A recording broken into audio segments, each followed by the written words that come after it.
Shalom, selamat pagi semuanya. Bersyukur, berterima kasih pada Tuhan. Kalau pagi hari ini kita boleh bangun lagi dengan tubuh yang diberkati, dengan kekuatan kesehatan yang baru datang daripada Tuhan. Dan kita boleh bersama-sama lagi datang bersekutu, memuji, menyembah Tuhan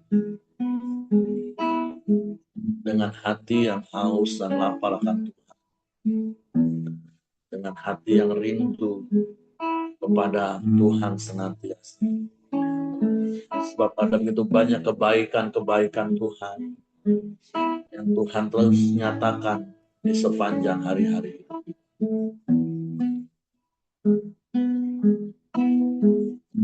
Bapa, kami datang kepadamu pagi hari ini dengan hati yang bersyukur kepadamu. Karena Engkau baik bagi kami.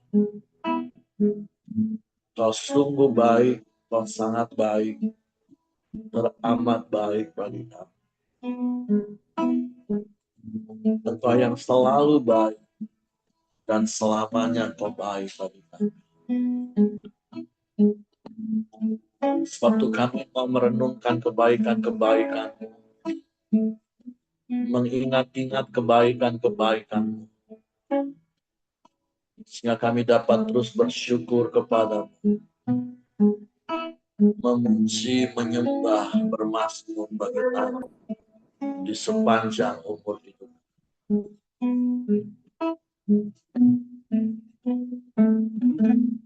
Ya Tuhanku, aku hendak bernyanyi bagi-Mu selama aku hidup. Ya Allahku, aku hendak bermazmur bagi-Mu selagi ku ada. Sekali lagi katakan, ya Tuhanku, ya Tuhanku, aku hendak bernyanyi bagi-Mu selama aku hidup. Ya Allahku, aku hendak bermazmur bagi-Mu selagi ku ada.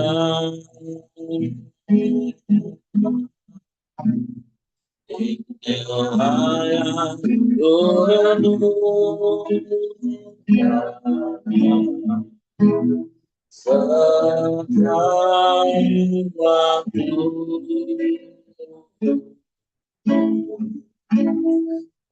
yang hujan dan belai rumah depan.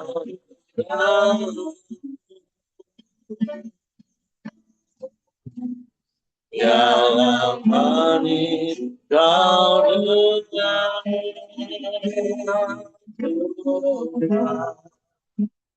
manis kau dengar, Tuhan, biar hatiku bersuka.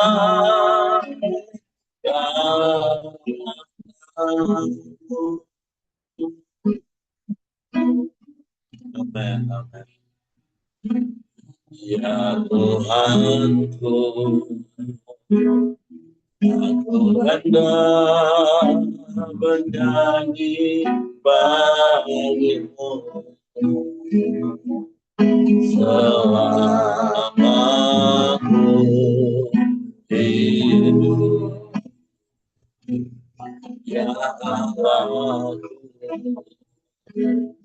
Aku hendak bermasmur bagimu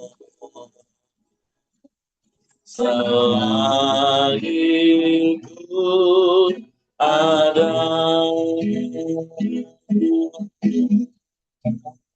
Inilah yang ku renungkan sejak waktu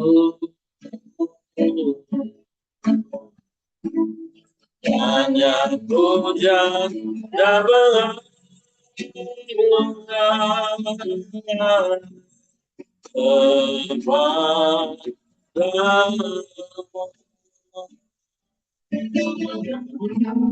Dalam manis kau dengar Tuhan, manis kau dengar Tuhan, biar hatiku bersuka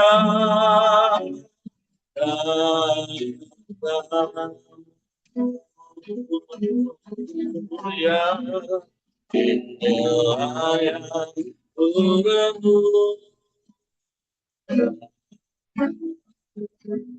sejak waktu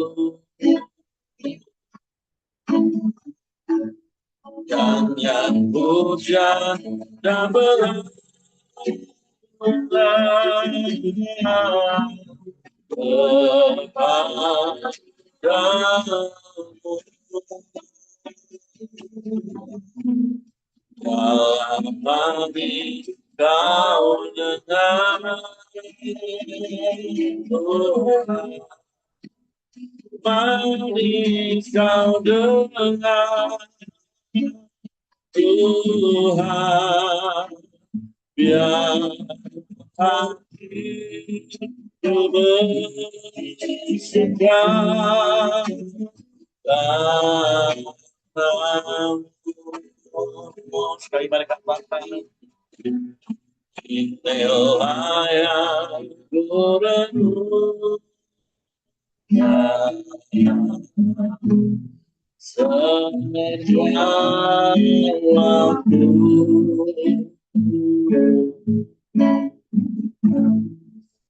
yang hujan dan berangkat kepadamu.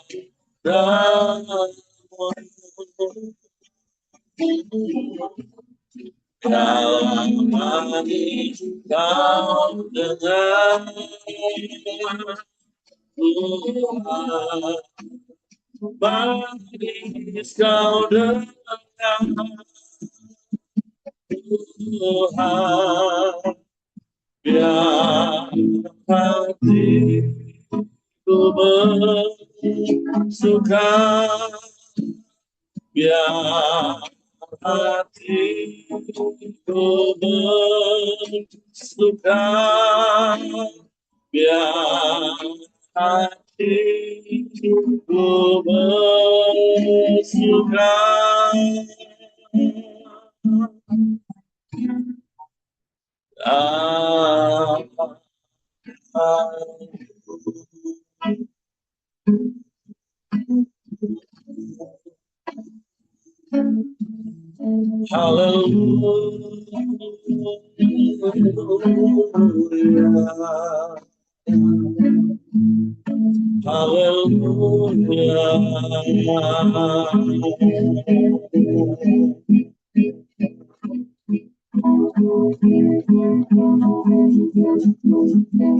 Kami mau memuji Tuhan.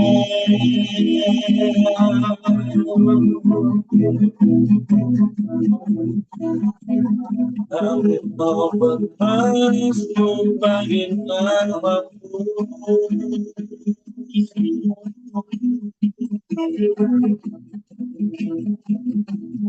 Kami berpastu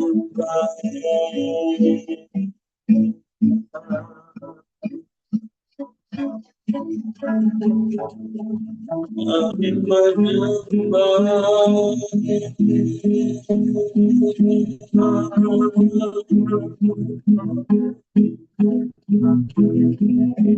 terpujilah nama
Mati lampu kayaknya Pak Eri.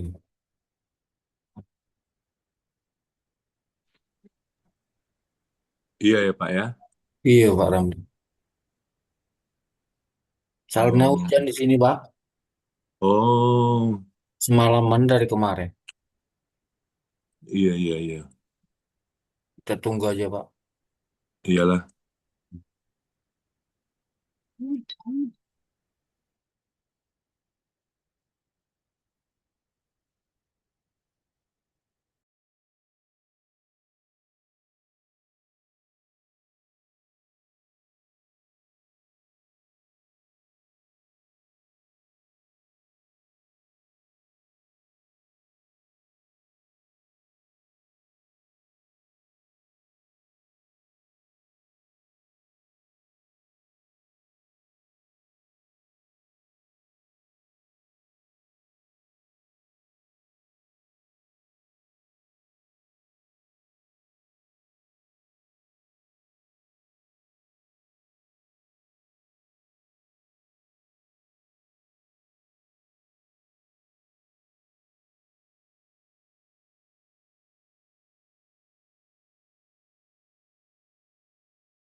Gimana kira-kira?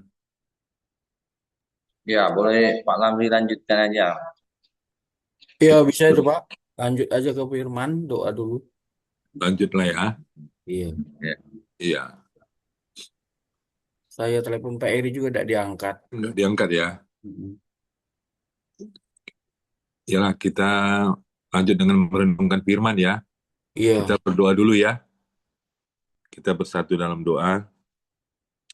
Bapa, kami bersyukur buat pagi ini, buat persekutuan kami kembali bersama-sama.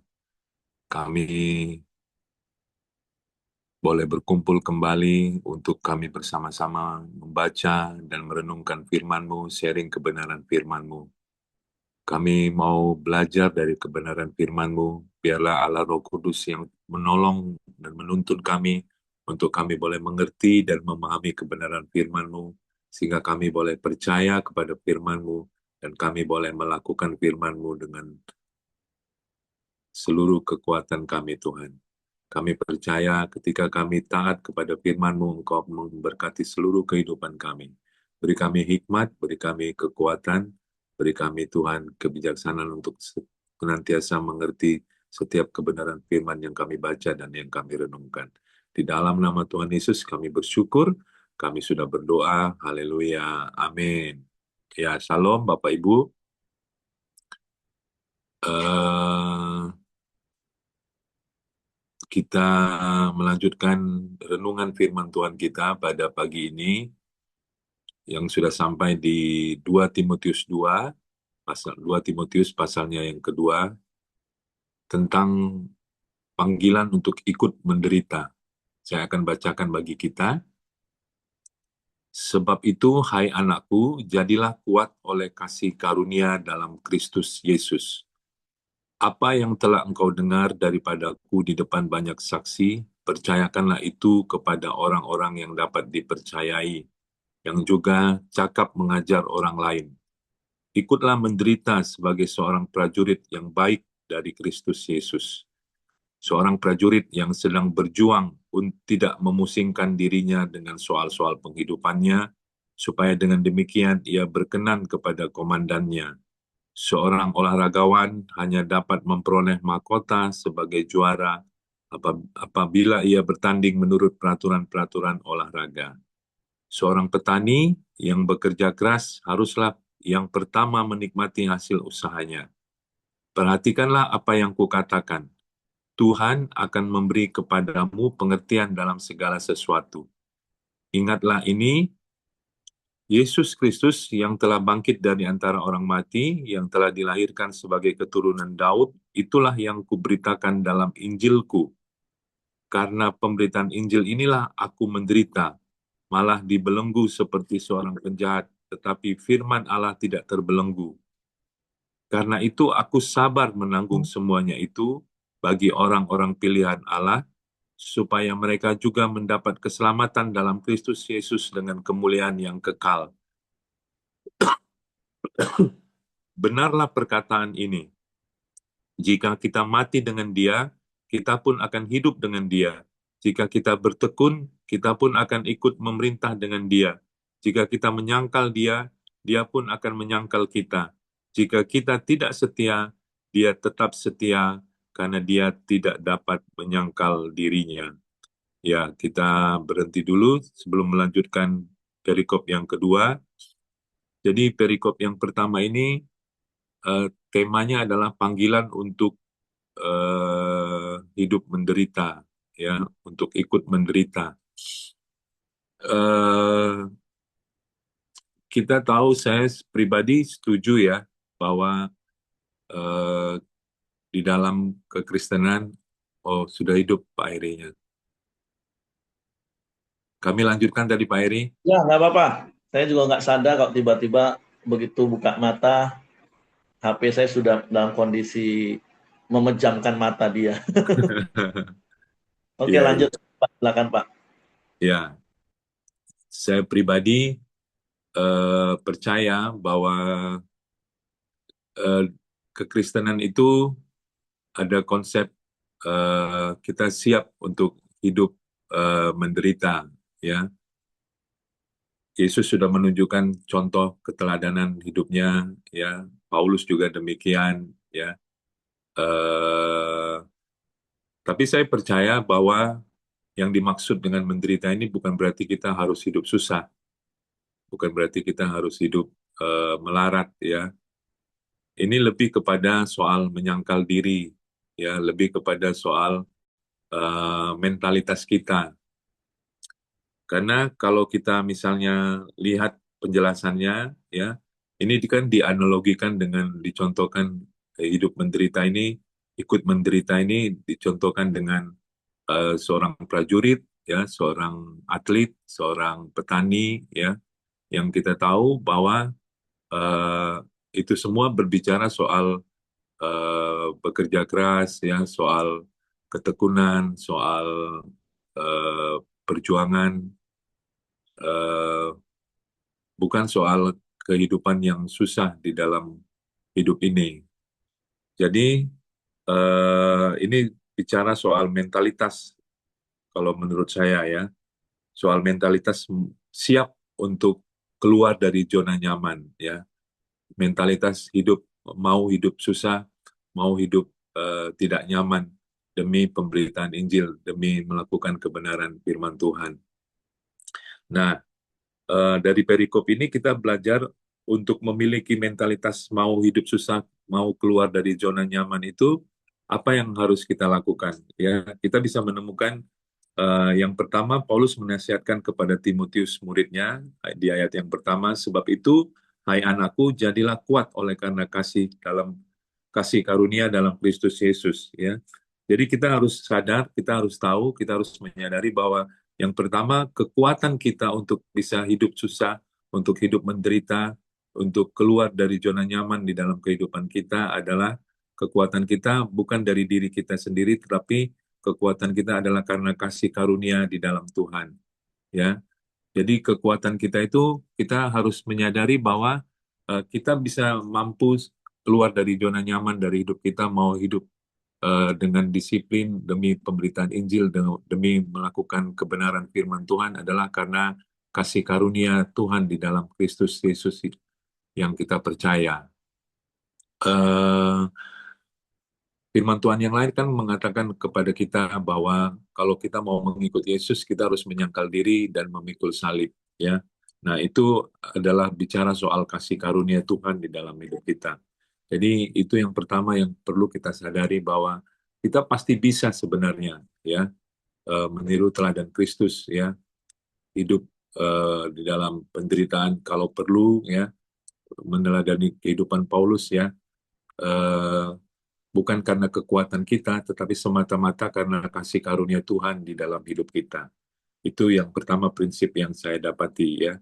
Yang kedua tentu kita diminta untuk belajar dari 3 profesi ini, ya, di dalam ayat 3 sampai ayat yang ke-7, belajar dari seorang prajurit, ya, belajar dari seorang atlet, olahragawan, belajar dari seorang petani, ya.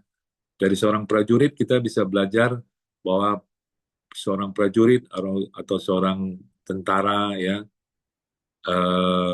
dia itu berjuang sungguh-sungguh dengan tidak memusingkan dirinya soal dirinya sendiri, ya, supaya ia bisa berkenan kepada komandannya, kepada atasannya, ya. Tentu dari seorang prajurit ini kita belajar soal bagaimana pengabdian dan dedikasi terhadap perjuangan, ya, sehingga dia bisa berkenan kepada atasannya atau kepada komandannya. Dari seorang olahragawan, dari seorang atlet, ya, kita belajar soal ketertiban, ya, soal disiplin yang tinggi kalau dia ingin meraih sebuah kemenangan, ya, soal kepatuhan terhadap aturan-aturan, norma-norma yang ditetapkan di dalam sebuah pertandingan. Karena kalau dia melanggar itu, tentu dia bisa didiskualifikasi, ya, dan akhirnya tidak memperoleh kemenangan, tidak mendapatkan medali di dalam kehidupannya, di dalam pertandingan tersebut. Jadi dari seorang petani kita juga belajar tentunya belajar bagaimana bisa bekerja keras dengan tekun, dengan sungguh-sungguh sehingga sampai akhirnya memperoleh hasil yang bisa dinikmati oleh petani tersebut. Jadi mentalitas dari seorang prajurit, mentalitas dari seorang olahragawan ini, mentalitas dari seorang petani inilah yang membuat kita sebenarnya siap menghadapi penderitaan yang Tuhan izinkan terjadi di dalam kehidupan kita. Ya, jadi kalau kita baca seterusnya di ayat 8 dan ayat ke-9, ingatlah ini Yesus Kristus yang telah bangkit dari antara orang mati, yang telah dilahirkan sebagai keturunan Daud, itulah yang kuberitakan dalam Injilku. Karena pemberitaan Injil inilah aku menderita, malah dibelenggu seperti seorang penjahat, tetapi firman Allah tidak terbelenggu. Jadi pemberitaan Injil ini sering sekali berhubungan dengan penderitaan, atau penderitaan sering sekali berhubungan dengan pemberitaan Injil. Ya, saya menganalogikannya, kalau hidup kita dapat kita kategorikan penuh dengan kesulitan, penuh dengan penderitaan, ya, berarti kita sedang aktif memberitakan Injil, atau sebaliknya, ya. Jadi kalau hidup kita perlu evaluasi, ya. Kalau kita masih terus hidup dalam kenyamanan, ya, mungkin kita sedang tidak lagi aktif memberitakan Injil, ya. Di ayat yang ke-9 dikatakan bahwa karena pemberitaan Injil inilah aku menderita, malah dibelenggu seperti seorang penjahat, tetapi firman Allah tidak terbelenggu, ya. Jadi demi Injil kita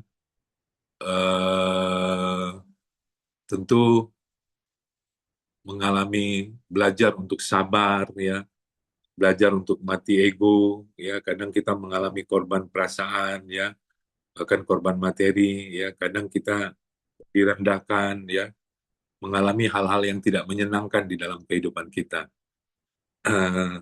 Tapi hal yang perlu kita ingat adalah seperti yang Paulus lakukan ayat yang ke-10, karena itu aku sabar menanggung semuanya itu bagi orang-orang pilihan Allah, supaya mereka juga mendapat keselamatan dalam Kristus Yesus dengan kemuliaan yang kekal. Ya, kita harus ingat tujuan akhir daripada kesabaran kita untuk mengalami penderitaan adalah supaya orang-orang bisa diselamatkan, supaya mereka akhirnya mendapatkan kabar Injil dan mereka boleh diselamatkan oleh karena pemberitaan kita. Jadi kita belajar dari mentalitas tiga profesi ini, ya, bahwa arti daripada kesetiaan atau arti daripada ketekunan, ya, di mana seorang prajurit itu tentu dia tidak mundur di dalam perjuangan, di dalam peperangan, karena kalau dia mundur pada akhirnya dia tidak bisa menikmati kemenangan perang, ya. Begitu juga seorang atlet, ya, dia tidak berhenti bertanding, ya, karena kalau dia berhenti bertanding dia tidak bisa menerima kemenangan dan tidak bisa mengangkat trofinya, ya. Demikian juga seorang petani, ya, dia tidak berhenti berjuang. Kalau dia berhenti berjuang, tentu dia tidak akan menikmati hasil panennya, ya.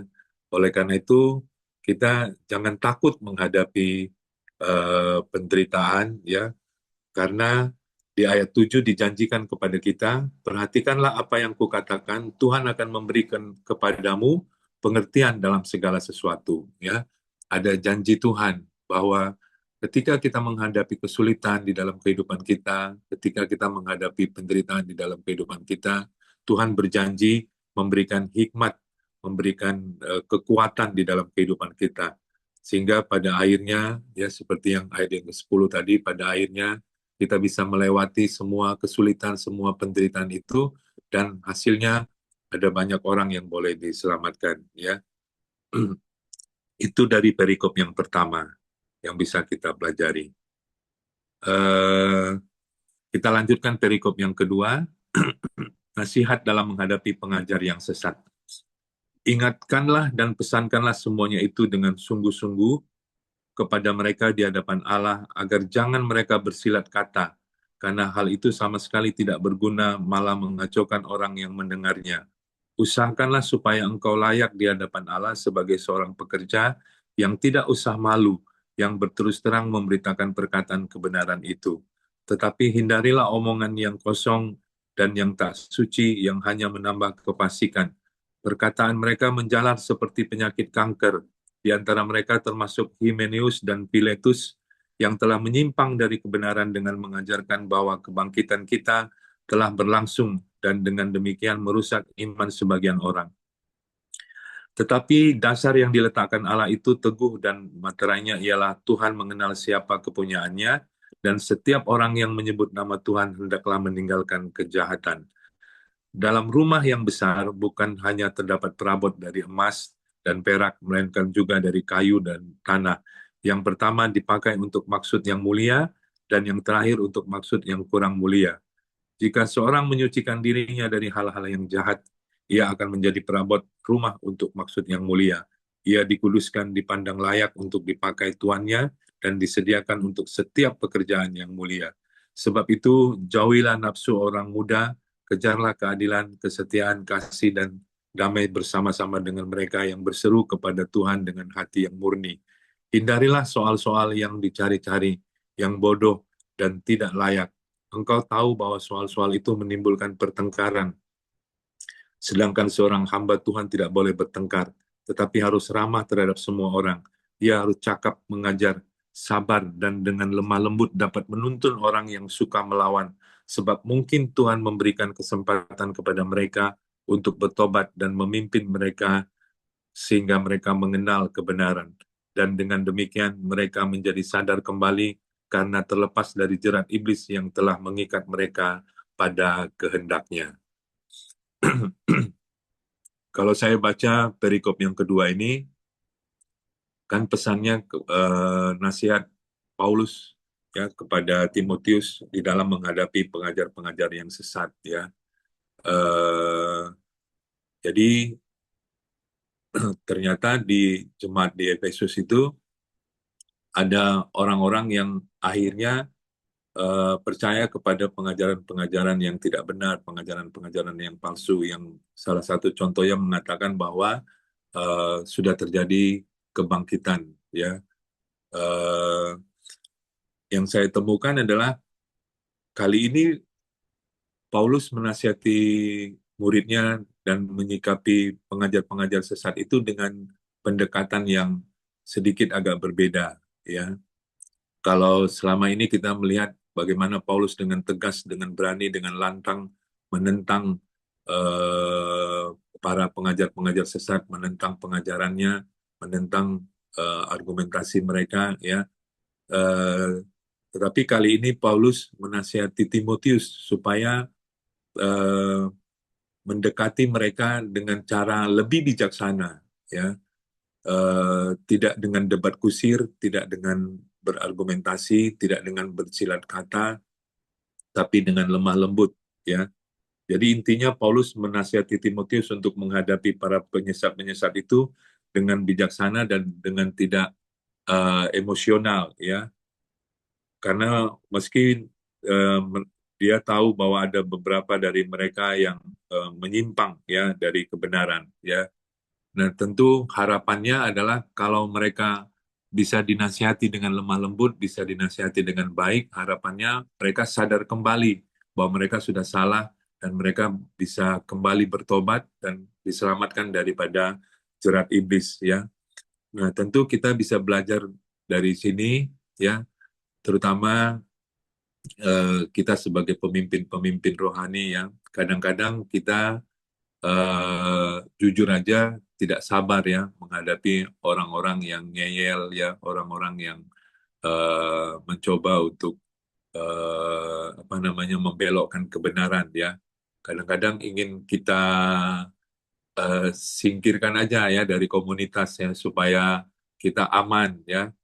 Tapi hari ini saya pribadi belajar ya bagaimana Paulus menasihati Timotius supaya dengan sabar, dengan lemah lembut, ya, tidak dengan bertengkar, tidak dengan debat-debat kusir, tapi dengan bijaksana, dengan hikmat yang daripada Tuhan untuk menasihati orang-orang yang demikian supaya mereka punya kesempatan untuk bertobat dan akhirnya bisa kembali kepada kebenaran dan terbebas dari jerat iblis di dalam kehidupan mereka, ya.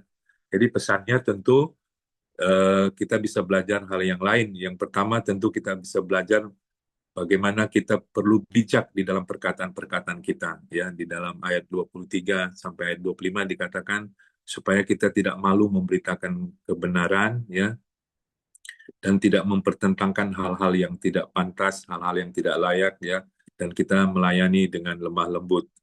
Dan yang kedua, tentu kita belajar untuk menjaga kekudusan kita, menjaga kesucian kita dengan menjauhi nafsu orang muda, dan akhirnya kita bisa mengejar keadilan, mengejar kesetiaan, mengejar kasih, dan mengejar kedamaian di antara sesama kita yang lainnya. Ya, itu beberapa hal yang bisa saya dapatkan dari kedua perikop ini. Ya, saya kembalikan kepada Pak Heri. Tuhan Yesus memberkati kita. Salam.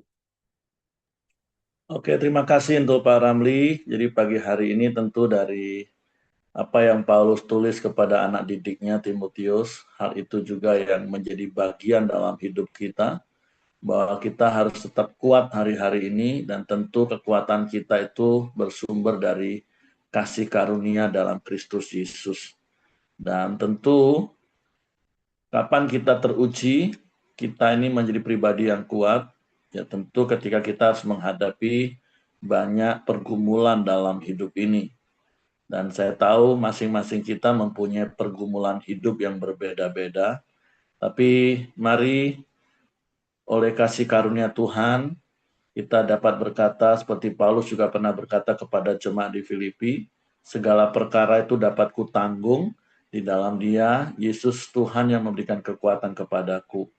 Yang pagi hari ini juga digambarkan bagaimana hidup kita ini harus seperti seorang prajurit yang harus taat kepada komandannya, fokus kepada arahan komandannya, tidak mementingkan kepentingan diri sendiri, tapi apa yang jadi kepentingan komandannya. Tentu dalam hal ini, ketika kepentingan ego kita disandingkan dengan kepentingan dan kehendak Tuhan, ya tentulah kita harus mengutamakan kehendak Tuhan.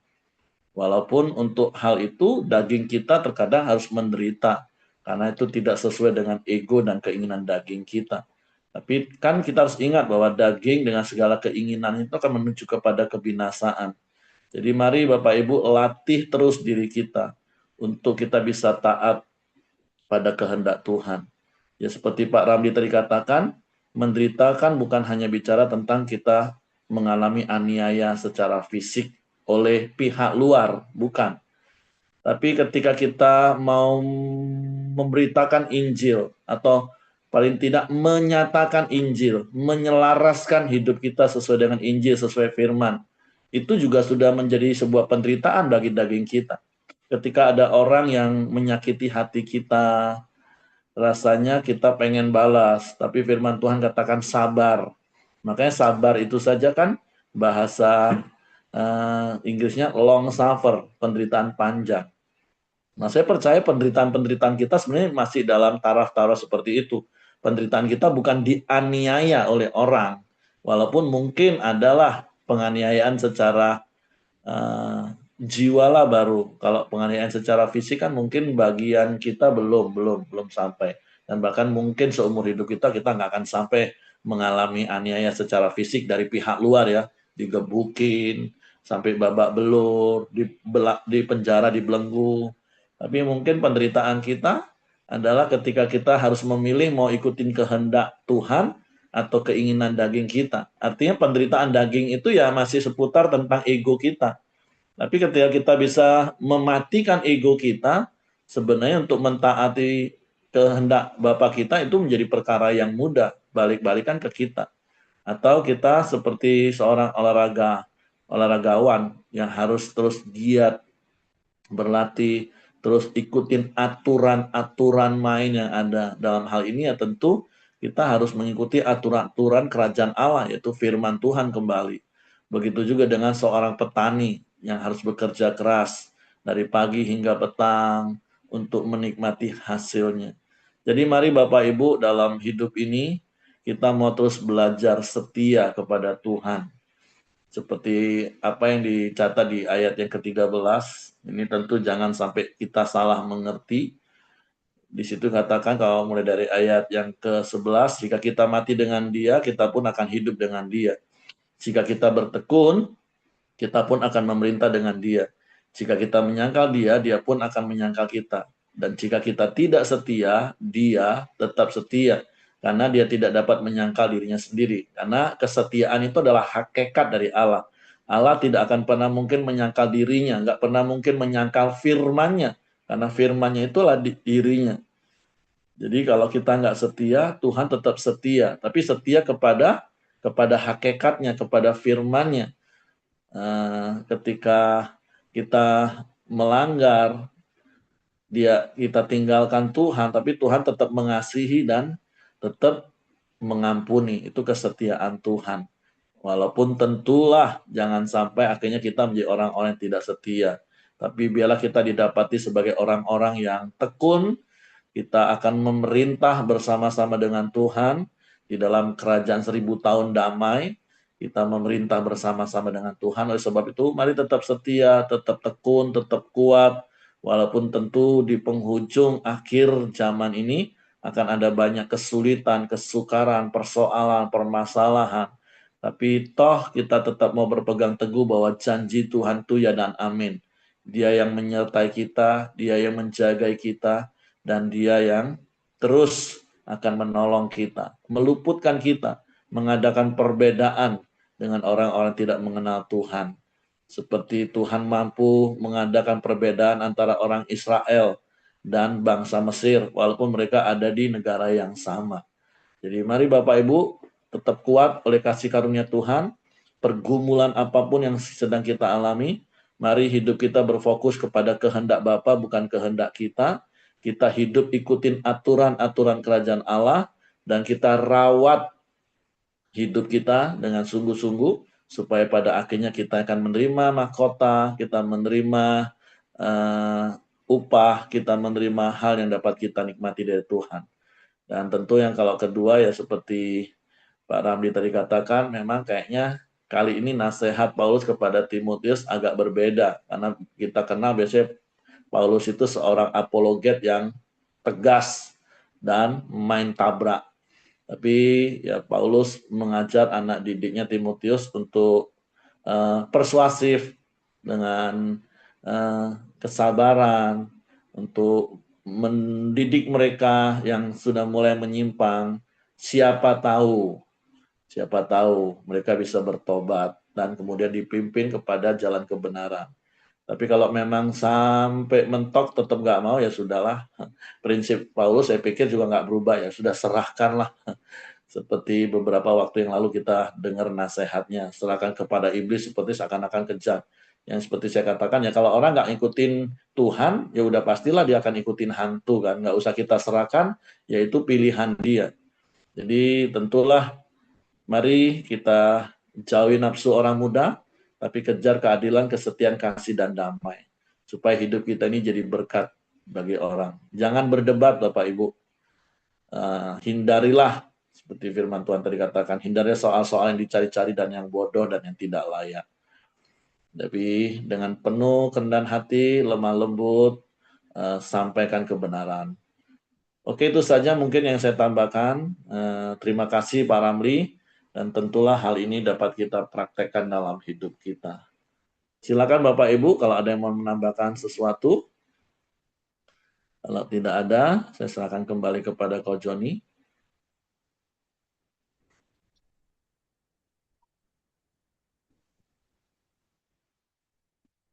Oh, suaranya nggak ada. Hari ini yang doa. Kan Kobuyung. Oke, Ko Buyung. Kita bersatu dalam doa. Bapak, terima kasih buat pagi ini Tuhan. Kami mau bersyukur buat setiap anugerah dan kasih karunia-Mu dalam hidup setiap kami Tuhan. Terima kasih buat firman-Mu yang pagi ini kembali mengingatkan setiap kami Tuhan untuk hidup keluar dari zona nyaman. Kami boleh hidup menyangkal diri dan pikul salib Tuhan. Setiap kami Tuhan punya salib masing-masing yang wajib kami pikul Tuhan. Kami terus mau belajar tertib, disiplin, dan taat Tuhan akan kehendak-Mu dan setia melakukan firman-Mu Tuhan. Terima kasih Tuhan, kami mau berdoa buat sobat kami yang telah mencapai garis finish bersama Engkau Tuhan. Kami mau berdoa buat keluarga Bu Dorcas yang dia tinggalkan Tuhan. Biarlah Engkau beri mereka kekuatan ya Bapa. Damai sejahtera-Mu terus melingkupi hidup mereka. Berkati anak-anaknya, keluarga besarnya ya Tuhan. Memang mereka boleh bersedih Tuhan, tetapi kami percaya Bu Dorcas sudah bersama Engkau di Firdaus ya Bapa. Terima kasih Tuhan, terima kasih Bapa. Kami juga berdoa buat Pak Ramli yang pagi ini telah menyampaikan sebagian dari firman-Mu ya Bapa. Biarlah terus Engkau beri dia hikmat dan marifat, sehingga pada saat dia menyampaikan, memberitakan firman-Mu ya Bapa, banyak orang boleh datang dan percaya kepada Engkau dan menganggap Engkau sebagai Tuhan dan Juru Selamat bagi hidup mereka. Berkati juga istrinya semakin termaksimalkan menjadi penolong bagi Pak Ramli. Berkati anak-anaknya, berkati usaha pekerjaan dan pelayanannya ya Bapa. Tutup bungkus Pak Ramli dengan kuasa darah-Mu ya Bapa. Terima kasih Tuhan. Kami juga mau berdoa buat Pak Ungko Wijaya. Di masa tuanya ya Tuhan, Engkau terus memberkati kesehatannya. Beri dia pencerahan Tuhan. Beri dia semangat yang baru Tuhan. Sehingga hidupnya, kesehatannya boleh pulih kembali. Dia boleh berjalan seperti biasa ya Tuhan. Berkati juga keluarga besarnya yang merawatnya Tuhan. Beri hikmat, beri kesabaran Tuhan. Berkati urapi setiap makanan, minuman, vitamin, obat-obatan. Apapun yang dia konsumsi ya Tuhan. Semuanya mendatangkan pemulihan bagi tubuh jasmani ya Tuhan. Terima kasih Bapak. Pagi ini kami bersatu hati mau berdoa buat Willy dan Nilu Tuhan. Jika mereka rindu memiliki keturunan ya Bapak, biarlah Roh Kudus Engkau memberkati kandungan Nilu ya Tuhan. Apa yang menjadi kerinduan mereka Tuhan, biarlah Engkau boleh menggenapi dalam hidup mereka. Persiapkan mereka berdua ya Tuhan. Juga kami berdoa buat setiap dokter yang menangani mereka. Beri hikmat Tuhan. Ada kasih karunia, ada kemurahan-Mu turun atas keluarga ini. Terima kasih Bapa, terima kasih Yesus. Kami pagi ini mau datang kepada Engkau, mau berdoa buat bangsa dan negara kami. Berkati pemimpin kami Tuhan, Presiden, Wakil Presiden, setiap pejabat yang duduk dalam jajaran pemerintahan ini ya Bapa. Engkau boleh memberi mereka hikmat, memberi mereka pencerahan, memberi mereka hidup takut akan Engkau. Sehingga setiap keputusan yang mereka ambil Tuhan, boleh mendatangkan kesejahteraan bagi bangsa dan negara ini. Terima kasih Bapa, terima kasih Yesus. Mari kita doa Bapa kami. Bapa kami yang di sorga, dikuduskanlah nama-Mu, datanglah kerajaan-Mu, jadilah kehendak-Mu di bumi seperti di surga. Berikanlah kami pada hari makanan kami yang secukupnya, dan ampunilah kami akan kesalahan kami, seperti kami juga mengampuni orang yang bersalah kepada kami. Dan janganlah membawa kami ke dalam pencobaan, tetapi lepaskanlah kami daripada yang jahat, karena Engkaulah yang punya kerajaan dan kuasa dan kemuliaan sampai selama-lamanya. Amin. Kembali kami datang kepadamu Bapa yang baik dalam surga. Terima kasih Engkau telah memberkati persekutuan audio kami pada pagi ini. Kami boleh menaikkan hormat, pujian, kemuliaan, pengagungan hanya kepadamu. Kami boleh sharing kebenaran firman-Mu dan kami boleh menaikkan doa-doa permohonan kami, dan kami percaya kami boleh menerima setiap jawaban daripada doa-doa kami ya Tuhan. Tuhan, kami serahkan hidup kami sepanjang hari ini ke dalam tangan Tuhan. Biarlah Tuhan yang memberkati kami sehingga kami boleh melakukan kehendak Tuhan, melakukan firman Tuhan sepanjang hari ini, dan hidup kami boleh diberkati. Dan akhirnya kami boleh menerima berkat yang daripada-Mu, yaitu berkat kasih karunia daripada Allah Bapa, damai sejahtera daripada Tuhan Yesus, serta persekutuan bersama Roh Kudus menyertai kami hari ini sampai selama-lamanya. Kami terima berkat-Mu hanya di dalam nama Tuhan Yesus Kristus. Haleluya. Amin.